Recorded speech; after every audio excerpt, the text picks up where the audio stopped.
காணோம்? பணத்தை காணோம்? யோவ்!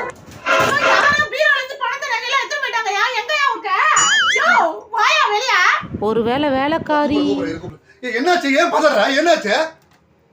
பீரோல பணம் நகை எதையும் காணல. செயின் எடுத்து போடலான்னு பார்த்தா ஒண்ணுமே காணோம்யா. நேத்து 2 மணி வரைக்கும் மூச்சு தானே இந்த. நான் தான் தூங்கிட்ட டயர்ட்ல. நீ என்ன புடிங்கியா? எங்கயா போச்சு நகை? பாத்தியா இல்லையா? எவன் வந்தான்? பார்த்தேன்டி, பார்த்தேன். எடுத்துட்டு போனா நைட் ஒரு 1:30 மணி 2 மணி இருக்கும். எடுத்துட்டு போனா பார்த்தேன். என்னது பாத்தியா? பார்த்துட்டு திருடன்னு கத்தாம அப்படியே வாயை மூடி நின்றியா? கத்த வேண்டியதானே? கத்தலாம் திருடேன்னு வாய் எடுத்தேன். அதுக்குள்ள வேலைக்காரி வாய மூடிட்டான்.